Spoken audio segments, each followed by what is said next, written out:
Shalom. Shalom. Ya, kita bersyukur kepada Tuhan. Segala kebaikan Tuhan, anugerah Tuhan yang boleh kita alami dan rasakan sampai pada saat ini. Kita ada hidup, bergerak, bernafas karena kebaikan Tuhan. Nah, puji Tuhan, awal ibadah kita keluarga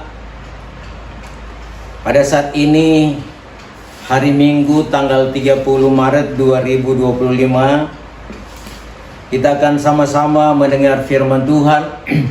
Firman Tuhan saya akan ambil di dalam kitab Filipi, suratan Rasul Paulus kepada jemaat yang ada di Filipi. Filipi pasal 1 ayat 27 sampai ayat yang ke-30. Mungkin ya saya akan baca di dalam terjemahan lama.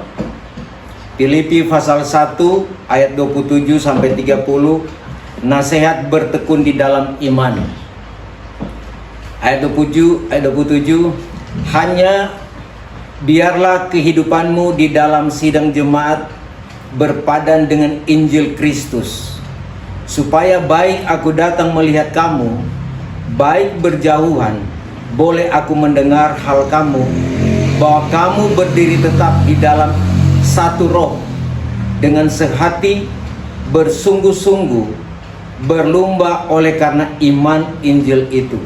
28, dengan tiada digentarkan oleh lawanmu di dalam barang sesuatu hal yang nyata bagi mereka itu menjadi tanda kebinasaan, tetapi bagi kamu selamat, yaitu daripada Allah. Ayat 29, karena kepada kamu ini sudah dianugerahkan oleh karena Kristus, bukan saja percaya akan Dia, melainkan menderita sengsara juga karena Dia. Ayat 30, menanggung serupa sengsara yang sudah kamu lihat di dalam halku dan sekarang kamu dengar ada padaku. Terima kasih.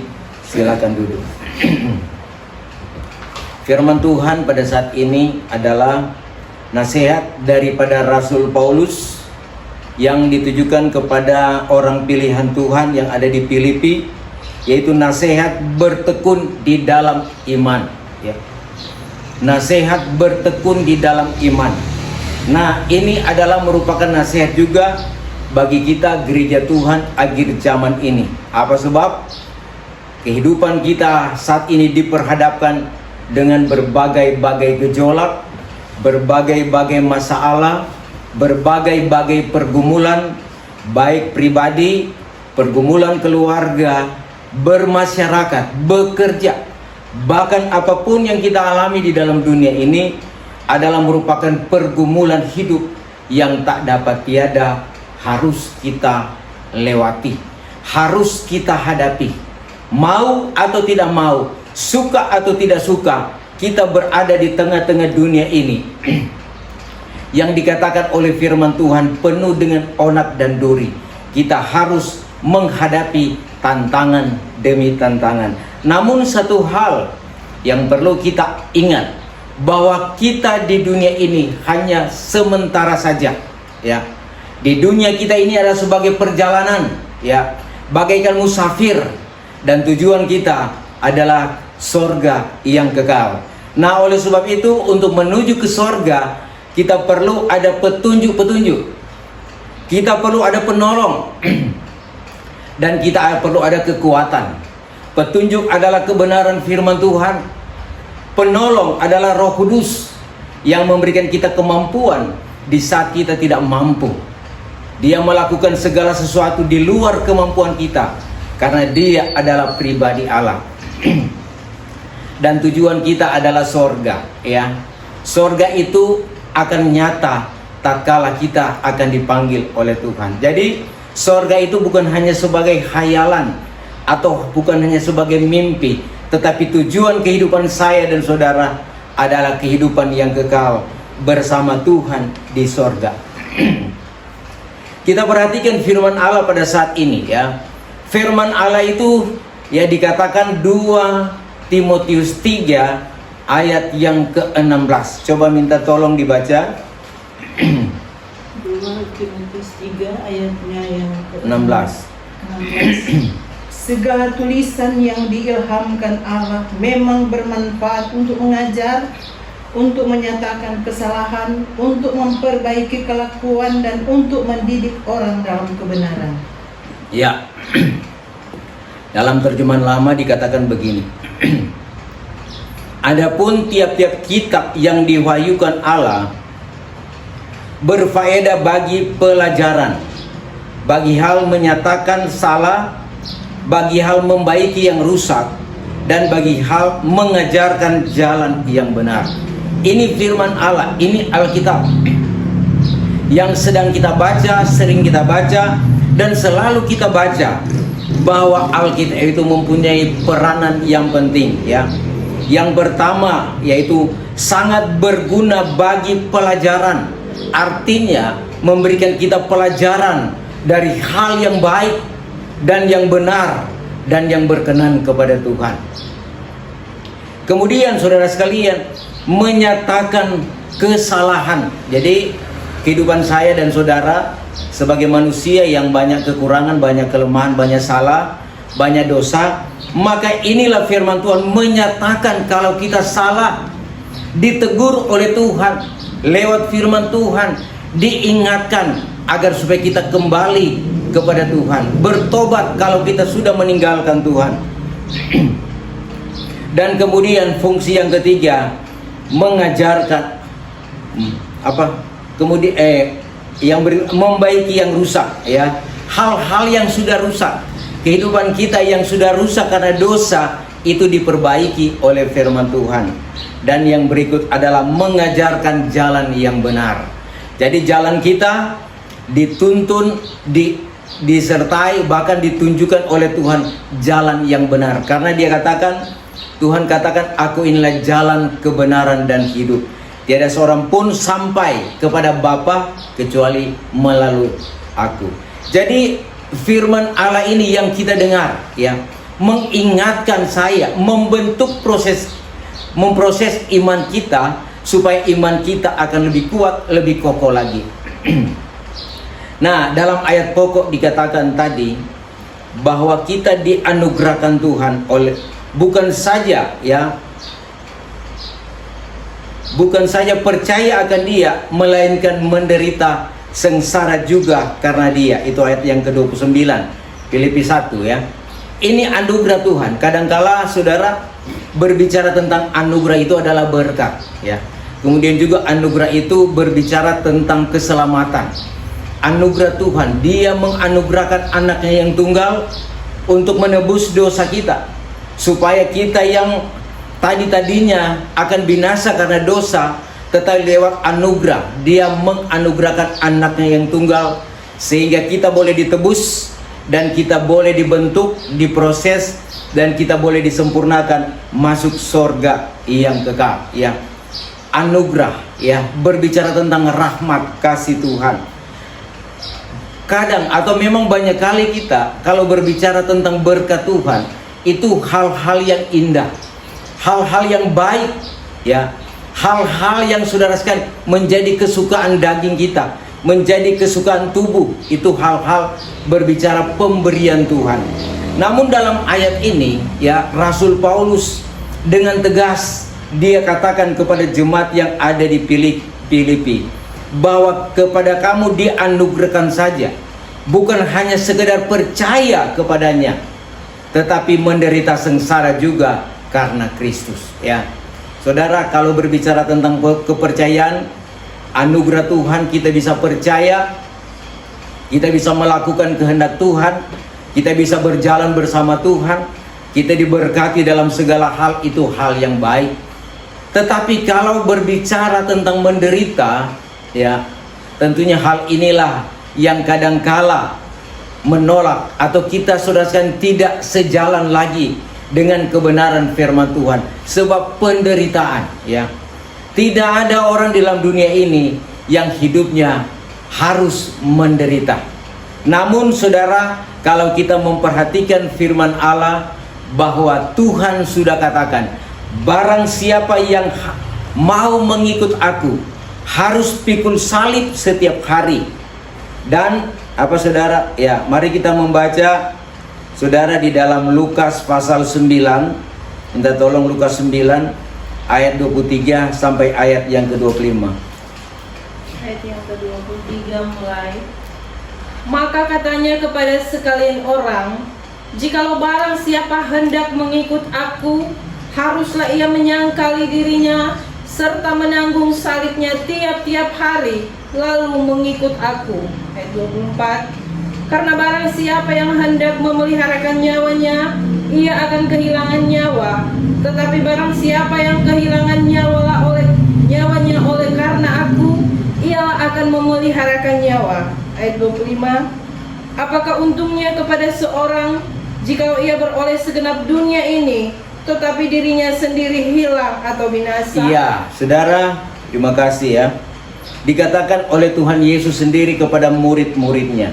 Ya, katanya, jikalau barang siapa hendak mengikut aku, haruslah ia menyangkali dirinya serta menanggung salibnya tiap-tiap hari, lalu mengikut aku. Ini Tuhan katakan. Mau ikut Tuhan, pikul salib setiap hari, ya. Salib apa yang harus kita pikul? Yaitu saudara, berbicara tentang dosa, pelanggaran-pelanggaran yang kita berbuat, melanggar kehendak Tuhan, kejahatan-kejahatan. Ya, memang kehidupan kita ya sedang dibentuk, sedang diproses. Sebab itu kita dikatakan manusia yang belum sempurna. Nah, proses inilah kita diajarkan oleh Tuhan, bahwa kita menyadari bahwa kehidupan kita banyak salah, banyak dosa. Kadangkala dalam perkataan sudah menyakiti, ya.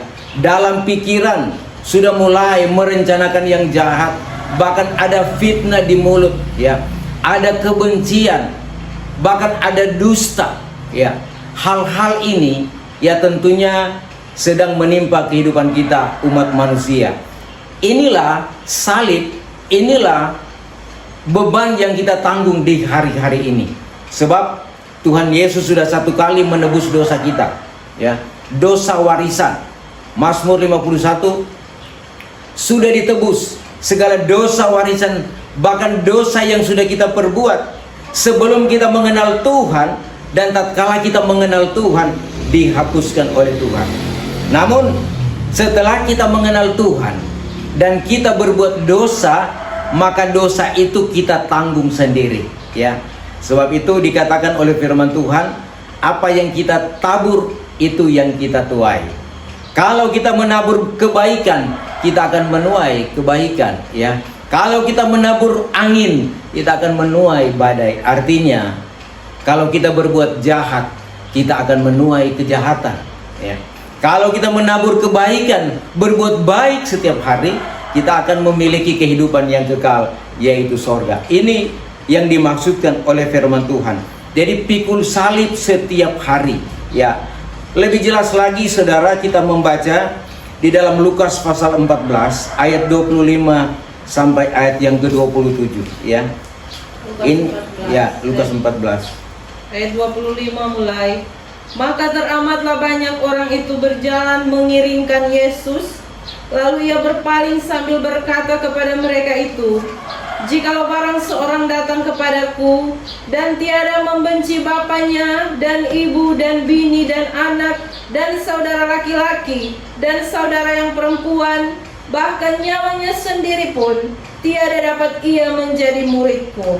Barang siapa yang tiada menanggung salibnya serta mengikut aku, tiada dapat ia menjadi muridku. Iya, di sini kita melihat, ya.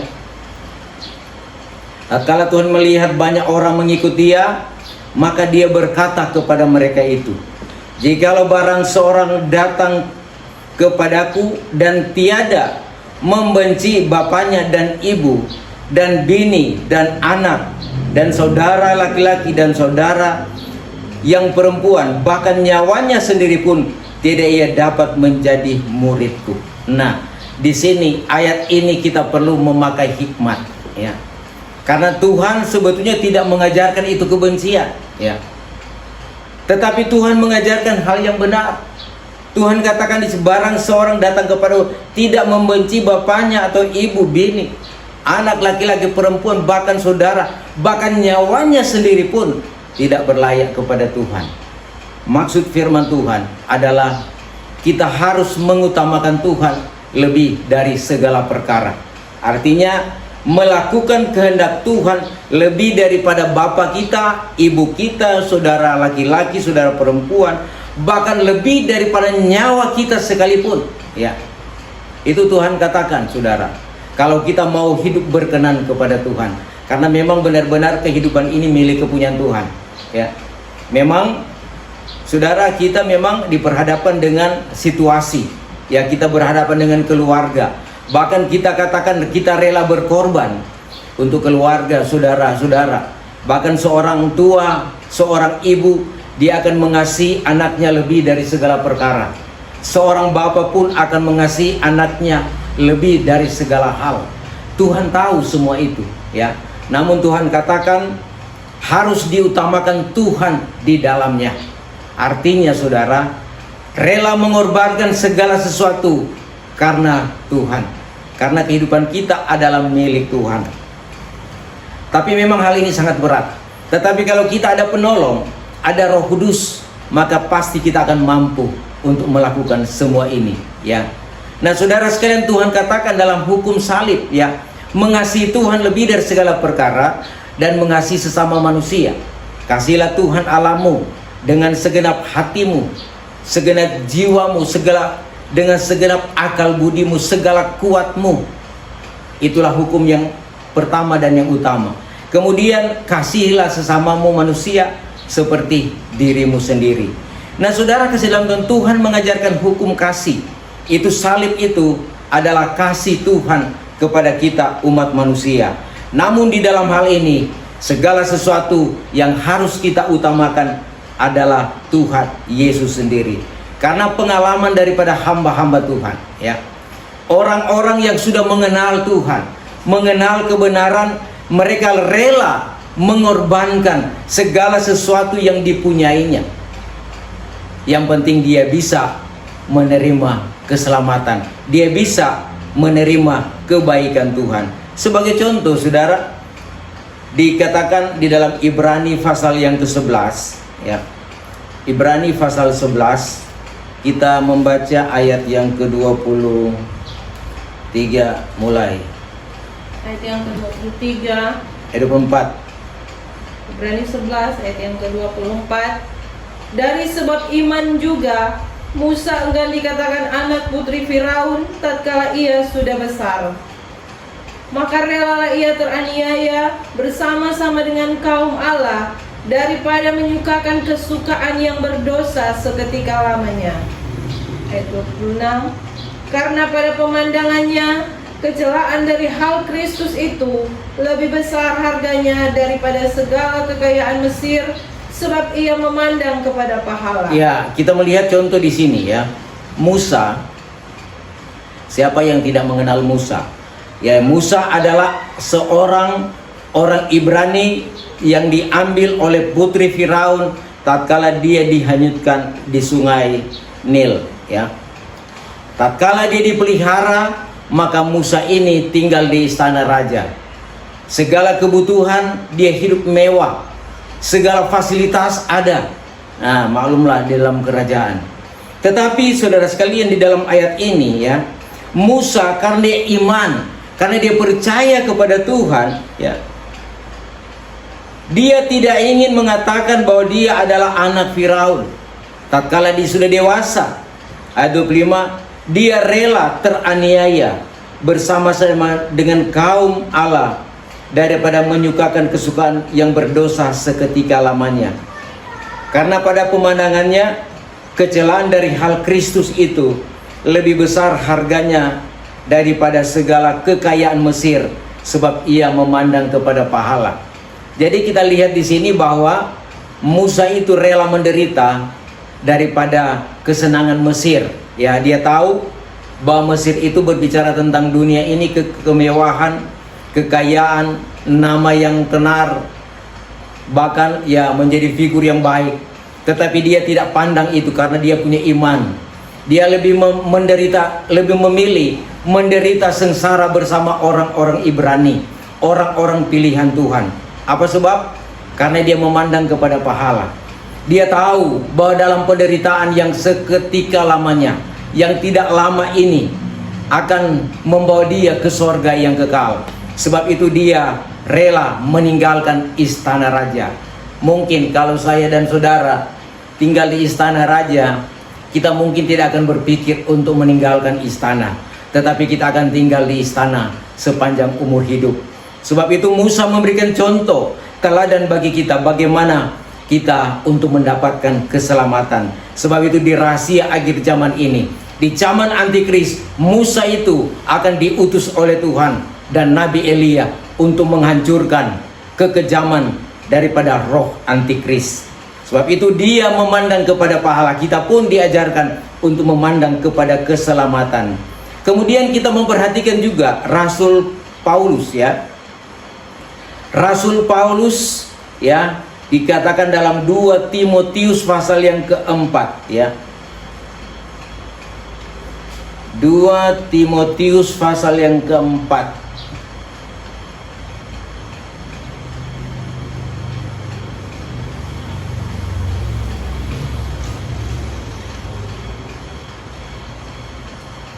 Coba minta tolong dibacakan ayat 5 mulai sampai ayat yang ke 8. Ayat yang kelima mulai. Tetapi hendaklah engkau ini beringat di dalam segala perkara, tangguhlah kesukaran, kerjakanlah pekerjaan guru Injil, lakukanlah kewajibanmu dengan secukupnya. Karena aku telah sedia dipersembahkan dan masa ajalku sudah sampai. Aku telah berusaha dengan bersungguh-sungguh di dalam peperangan iman. Aku telah menyempurnakan usahaku. Aku telah memeliharakan iman. Ayat 8. Ayat 8. Pada akhirnya mahkota kebenaran telah tersedia bagiku, yang akan dikaruniakan kepadaku pada hari itu oleh Tuhan, yaitu hakim yang adil itu. Dan bukan kepadaku saja, melainkan juga kepada sekalian orang yang telah sangat gemar akan kedatangannya. Ya, saudara, kalau kita memperhatikan di sini bahwa Rasul Paulus, ya, dia telah berusaha dengan sekuat tenaga untuk melakukan apa yang diajarkan oleh Tuhan tentang kebenaran, ya. Dia berusaha dengan bersungguh-sungguh memeliharakan iman, menjaga kehidupannya supaya tetap percaya dan melakukan kehendak Tuhan. Kemudian saudara sekalian, ada di ayat yang lain bahwa aku tiada mengindahkan, nyawaku berharga pada diriku, asalkan aku dapat melakukan tugas kewajiban atau panggilan Allah yang di sorga. Itu di dalam suratannya kepada jemaat yang ada di Korintus, ya. Coba minta tolong dibaca dalam 1 Korintus pasal yang ke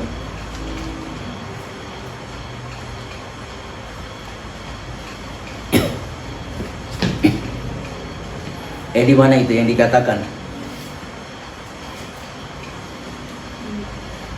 bahwa aku telah berusaha dengan peperangan iman.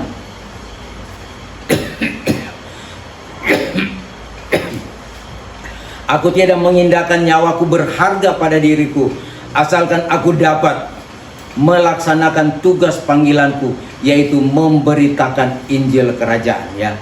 Itu Rasul Paulus katakan, artinya dia tidak memperhitungkan sengsara, salib yang dia pikul, asalkan dia dapat melakukan apa kehendak Tuhan. Nah, ini adalah merupakan contoh bagi saya dan saudara bahwa dalam kita mengiring Tuhan, ya, dalam kita melakukan kehendak Tuhan, satu tujuan kita yaitu sorga yang kekal. Demikian juga dalam kita beribadah kepada Tuhan, ya. Ibadah itu adalah permintaan Tuhan, ya, kepada orang pilihan Tuhan, orang Israel. Keluaran 23-25, kalau kamu beribadah kepada Tuhan, maka Tuhan akan memberkati makanan dan minuman dan segala penyakit dilalukan. Tetapi kalau orang tidak beribadah kepada Tuhan, mereka akan mengalami kesusahan, bahkan mereka akan mati dibunuh. Sebab itu ibadah itu sangat besar keuntungannya apabila disertai dengan hati yang senang, ya. Sebab itu ibadah itu tidak diukur dengan tempat yang besar, luas, atau saudara sekalian situasi yang baik. Tetapi ibadah itu ukuran firman Tuhan. Di mana saja kita dapat beribadah kepada Tuhan, kita dapat beribadah kepada Tuhan dengan segenap hati. Ukuran firman Tuhan, 2 atau 3 orang berhimpun dalam nama Tuhan, maka Tuhan ada di sana. Kalau Tuhan ada di sana, maka kita akan mendengar firman Tuhan. Ada Roh Kudus, ada karunia-karunia yang berjalan, ada petunjuk-petunjuk Tuhan. Kita melihat kemuliaan Tuhan, itu tanda kehadiran Tuhan dalam ibadah. Nah, dalam ibadah inilah kita mendapat kekuatan, kita mendapat spirit, kita mendapat motivasi untuk tetap bertahan di dalam panggilan Allah. Sebab kita melihat kita berada di ujung akhir zaman ini. Akhir zaman akan masuk pada masa-masa yang sulit, masa-masa yang sukar. Kalau orang tidak beriman, dia akan mengalami kesusahan, dia akan gugur, akan binasa. Bahkan di akhir zaman ini, karena kesusahan, kesulitan, orang-orang menghalalkan segala cara, melakukan sesuatu yang bertentangan dengan kehendak Tuhan. Yang penting dia bisa mendapatkan uang, dia bisa hidup. Inilah yang dilakukan oleh orang-orang akhir zaman ini. Tetapi bukan bagi kita, orang yang sudah ditebus oleh Tuhan. Kita memandang kepada keselamatan. Meskipun kita dalam keadaan kesempitan, dalam keadaan kesusahan, marilah kita tetap memandang kepada Tuhan dan berusahalah tetap setia sampai pada langkah yang terakhir. Sebab dikatakan dalam Matius 24 ayat yang ke-13, barang siapa yang bertekun atau setia sampai langkah yang terakhir, dialah yang akan diselamatkan. Artinya, meskipun menderita, tetapi setia sampai pada langkah yang terakhir, maka dialah yang akan diselamatkan oleh Tuhan. Puji Tuhan, inilah kebenaran firman Tuhan bagi kita. Saat ini kita akan datang menyembah Tuhan dalam roh dan kebenaran.